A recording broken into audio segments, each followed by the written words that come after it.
All right, y'all. I want to remind everybody to go ahead and subscribe to my secondary channel, Relax with Blue. I'm doing vlogging over there. If you missed the Girlfriends episode 3 and 4 or Salt Lake City episode 2, all of those will put on that channel so I can get that channel monetized sooner, just in case something happened over here. As you remember, I had a copyright issue, which has been resolved, but I still want to make sure that both channels are getting engagement. So will you guys please go over to Relax with Blue and subscribe to that channel as well. I will be vlogging there for Vlogmas.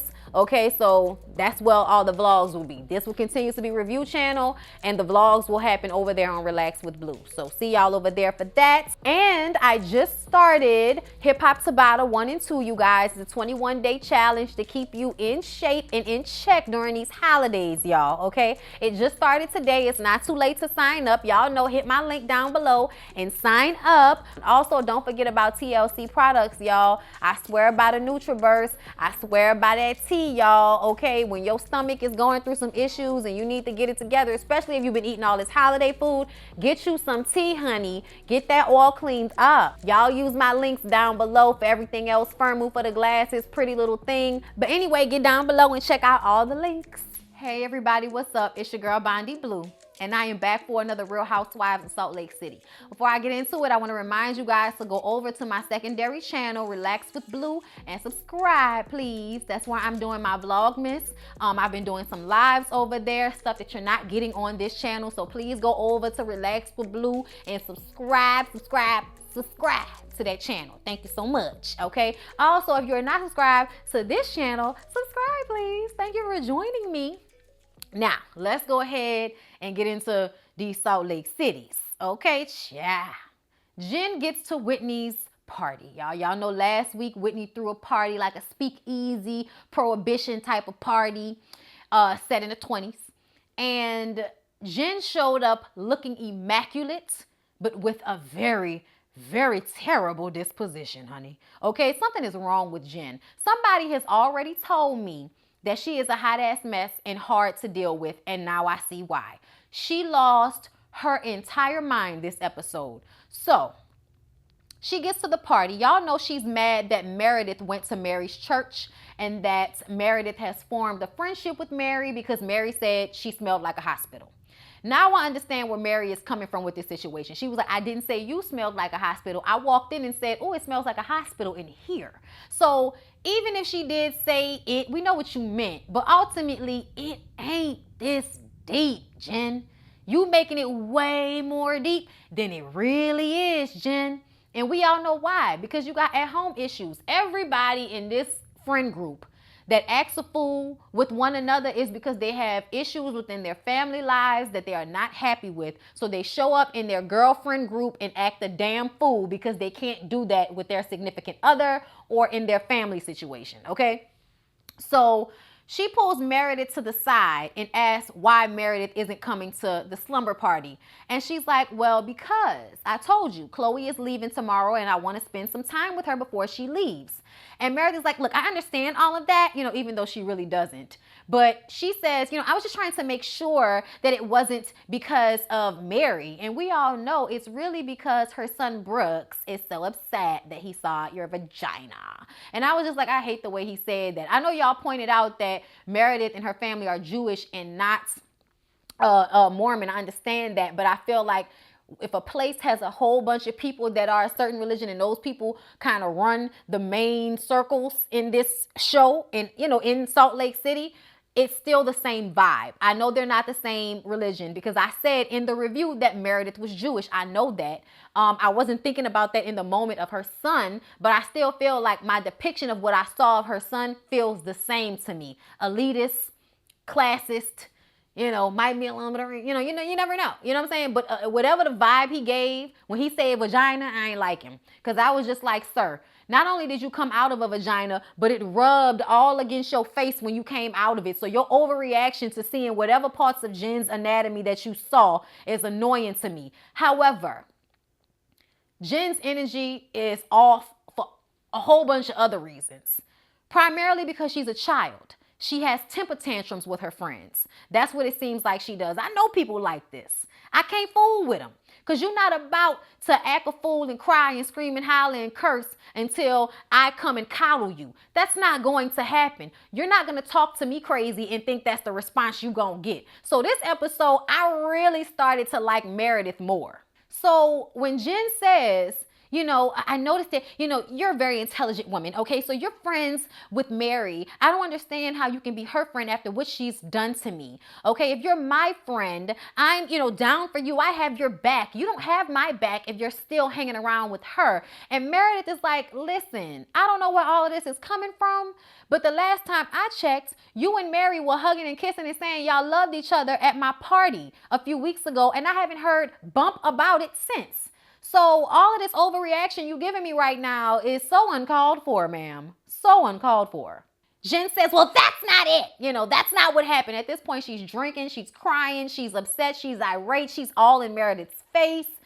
And Heather and Whitney are over at their booth watching. And Heather is like, I know that look. I ain't about to get involved in that shit. She says that whenever Jen is pissed off, she blacks out and there's nothing you can do. There's nothing you can say. This is just where she's at with it. So Meredith just gets up from the booth. Meredith said, I am tired. I'm not about to keep going back and forth with you. I'm going to take myself out of the situation because you wilding right now. Jen screams, how can you be on the side of someone who their own grandfather? She's a grandfather. I was just like, oh my God. Why would you scream that in this room full of people? You've only been to this party 10, 15 minutes tops. Why are you this irate? It didn't make any sense to me, but everybody heard it. Mary heard it. You know what I'm saying? Like, I know everybody is getting ready to dislike Mary, but so far, I kind of like her. I don't know why, but she hasn't made me completely dislike her as of yet. I do not like the way she handles her son.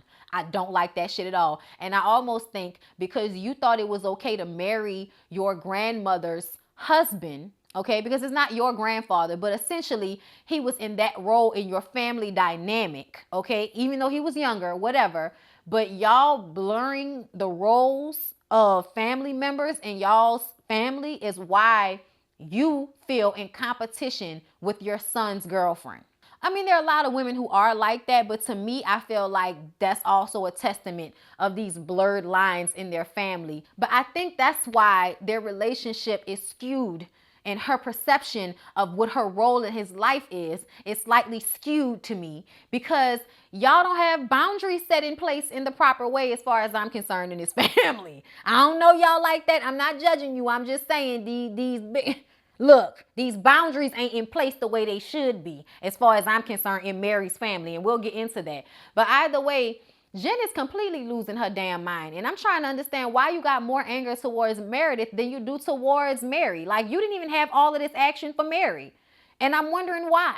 I'm wondering why you don't have all this action for Mary, but you going off on Meredith. Lisa and Whitney both try to calm Jen down once Meredith walks away because she screams F you to Meredith. And at this point, Meredith is over it and is just going to leave the party. Whitney goes over to her to console her, and everybody is consoling her because they're scared that she's going to turn on them. Heather, Whitney, and Lisa, I specifically heard it from them though, saying that, they went and comforted her just because they didn't want her to be mad at them. I said, bitch, I'd be damned if another grown woman has that type of effect on me. I'd be good goddamn. Jen is ready to leave. Her husband was not getting there fast enough. So she goes outside, storms out, okay? Hurry up and drag her train out the door before it get closed in the door. And she's outside, and the security or whoever was with her were trying to stop her from just walking out. She's like, I'm ready to go. Get off of me. Ah! I was just like, oh, wow, honey. You are really doing a lot. Heather has to come outside and gather her and get her into her husband's car. And her husband is just looking at her like, yeah, just get her ass in the car. And she crying. I'm like, what are you, 5? She basically had a toddler's temper tantrum at this lady party. So you did all that makeup, all that dress, all that beautiful so that you can cry and scream and holler and be nasty for a good hour before you left? Like, I don't even know if she was there for that long. Either way, the way she fell out of that building, screaming and hollering, like she was on, some type of child. I ain't gonna tell y'all. Listen, it reminded me of Lady Sings the Blues. Y'all know when Billy D. Williams tried to take the drugs away from Billie Holiday, Diana Ross's character, and she lost her shit. That's what this felt like to me when she was outside losing her mind. The next day, Lisa and Heather talk about it. Heather says that she comforted her out of fear that she would flip out on her, like I told y'all. Meredith talks to Brooks, and she says, I feel like I need an apology. And Brooks didn't say it, but he kind of had that I told you so look on his face. I thought it was funny. Whitney and Mary talk about it, and they don't understand what the issue is. Like, nobody really understands what the hell Jen's problem is and why after I apologize, we can't just get over this. It's not that serious. Lisa and Meredith go to an art gallery so that Meredith can get some art for her new home. And Lisa is touching her. Can I touch? Can I touch? Can I touch? I'm like, that's how you get coronavirus. Stop touching shit. What's wrong with you? Sit down somewhere like a little bad kid wanting to touch all the art pieces and everything. So this is when Meredith says, I have something to tell you. And Lisa is like, oh my God, am I going to cry? And I fell in love with their friendship in this moment. I don't know why, but it did something for me. And she was like, you might cry. And then she tells her that she and her husband, Seth, are separated. And she was like, oh my God, I'm going to cry. No, because they're so close. They have very close-knit families. And, she just would have never guessed that they were having an issue. So then we see Lisa go over to Mary's house.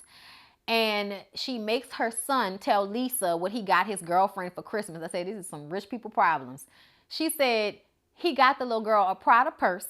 But before that, he got her a chinchilla for Valentine's Day. And then he got her a dog for her birthday.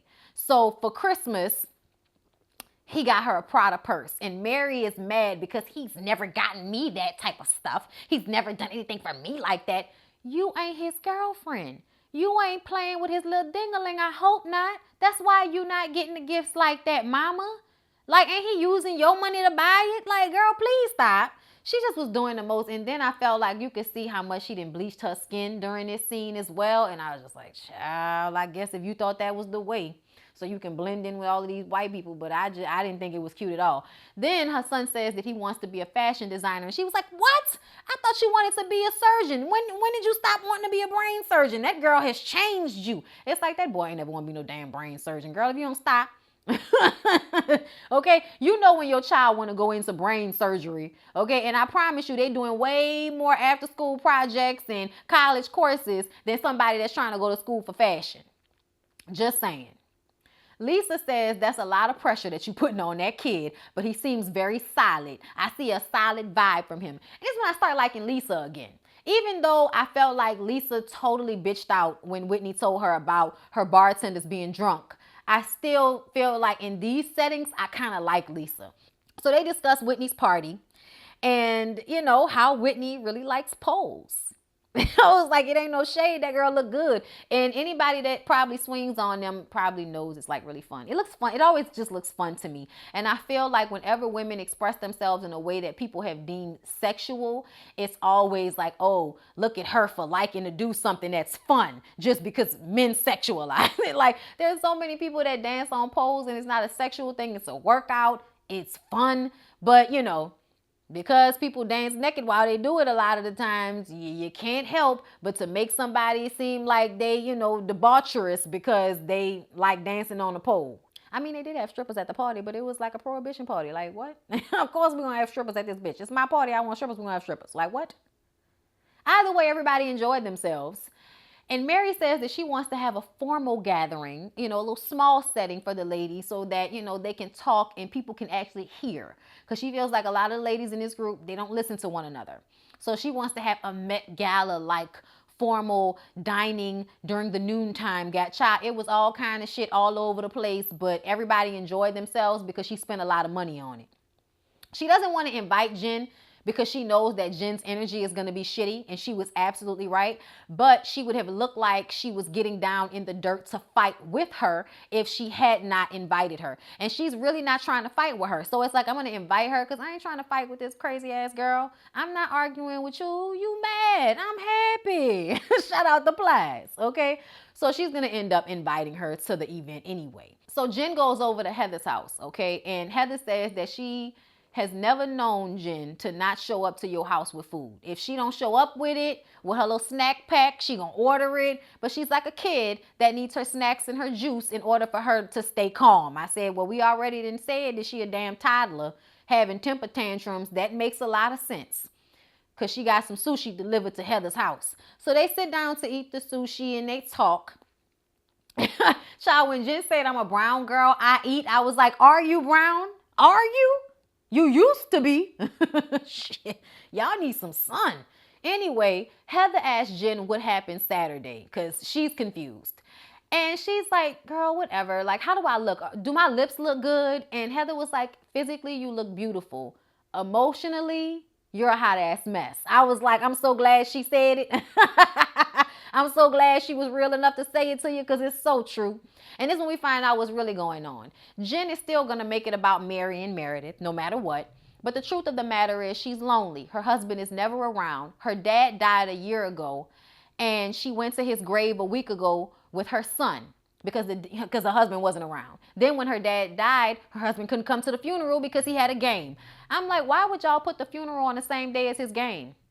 That's your daddy. You had to be involved in the funeral process. Why wouldn't you put it on a different day? I mean, maybe he had to be out of town, so it really didn't matter what day it was. He was just going to be out of town. But either way, that is messed up. And I can see how that could be very hurtful, to be going through something so tough and your partner isn't there for you because their job has to be first all the time. And even though you sign up for that, that doesn't make it any less hurtful. You know what I'm saying? It doesn't make it any less messed up that you had to be at your dad's funeral without your husband. You know what I mean? So she has a lot going on emotionally, and she's taking that out on Meredith and Mary, if you ask me. But she said she thought Meredith was a closer friend than it turns out she really is. And I know how that feels. I had somebody tell me some shit that I was like, bitch, I didn't know we had to talk every day in order for you to be considered my closest friend. I didn't know that. But now that I know that, we good. Like, okay, I got you. I've caught on now. I didn't know. But anyway, she was like, I spent $85,000 on that party for her, and I supported her when she was going through her separation. Mind you, she just put Meredith's business out on the street because Heather didn't know about the separation. I think she might have confided in Jen, and she shouldn't have, okay?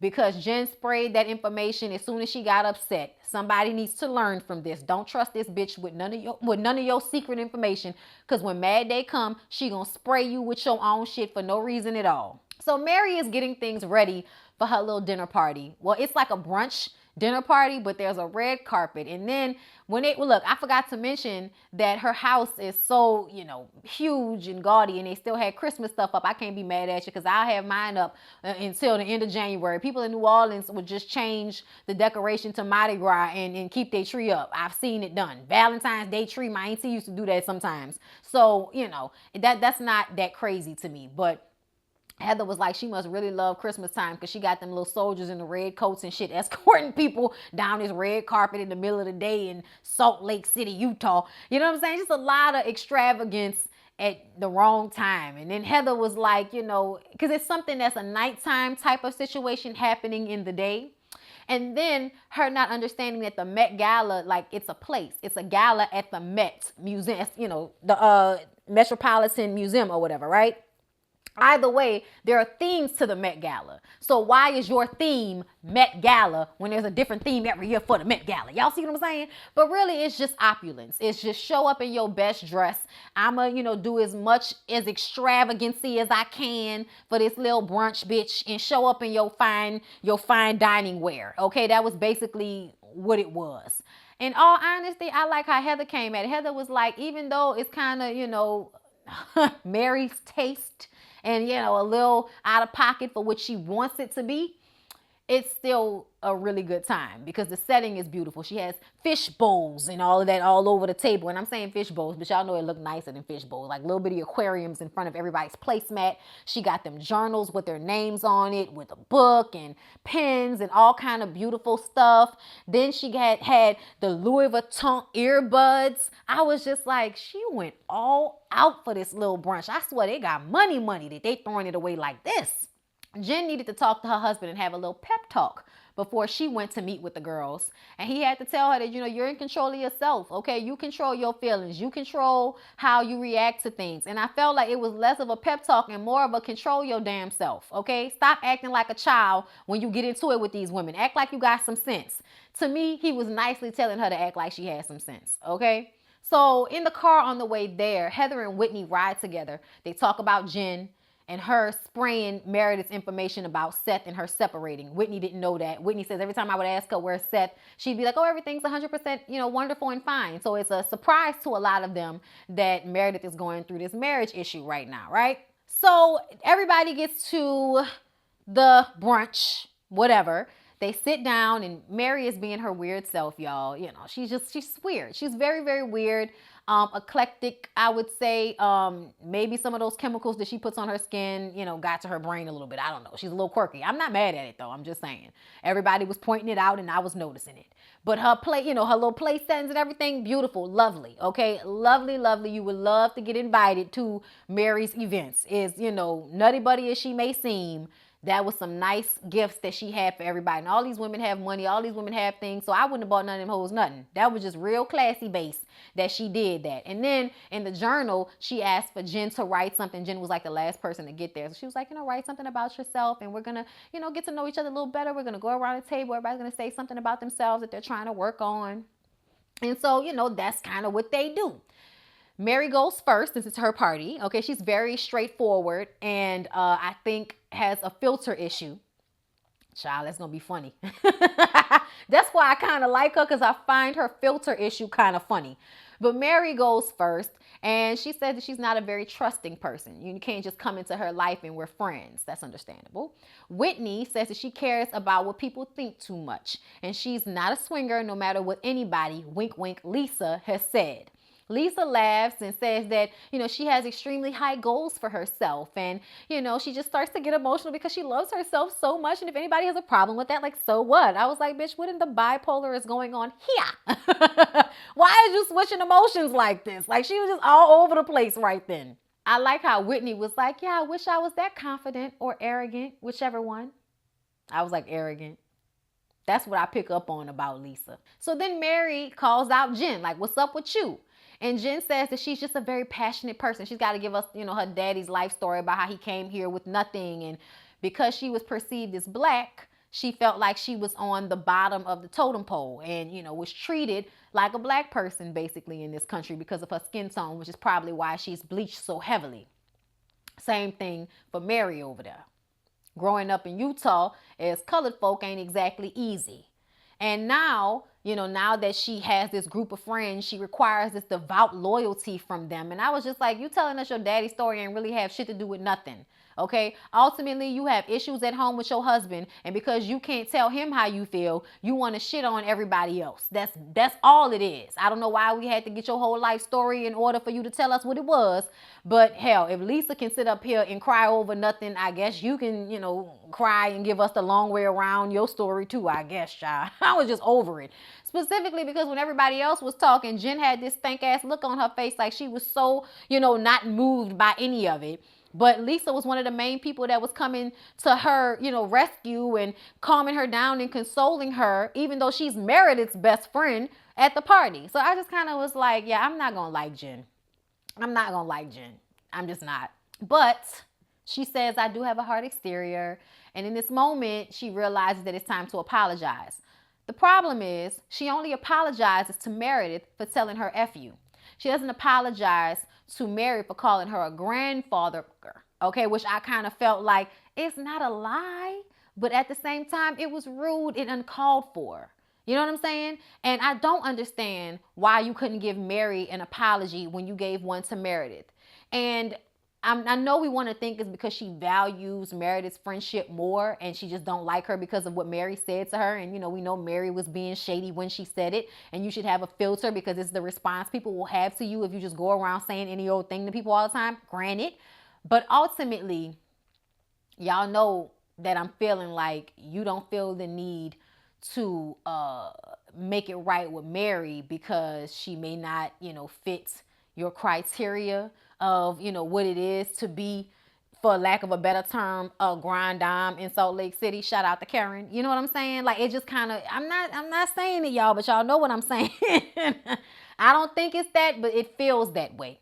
It feels like you take on the attitude towards people of color that white folks had towards you. And that you don't need to apologize to Mary after all the things that she just said and did for you.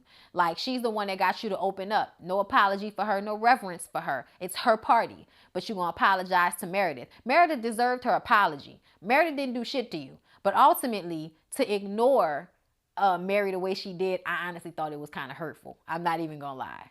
So we'll see how this all plays out, y'all. But next week, they're going to get into it even more. And I love how Mary was like, bitch, I'm not scared of you.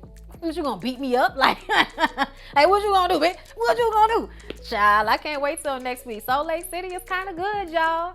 Anyway, please don't forget, like, comment, subscribe. Subscribe to this channel. Subscribe to Relax with Blue. Come see me on Station Head. Well, come listen to me on Station Head tomorrow, probably like around 2 p.m. Central Time. I'm gonna be doing my first radio show on there. I really hope to see y'all there. And yeah, I love y'all. I enjoyed this. I enjoyed doing this with you. All right. See y'all later.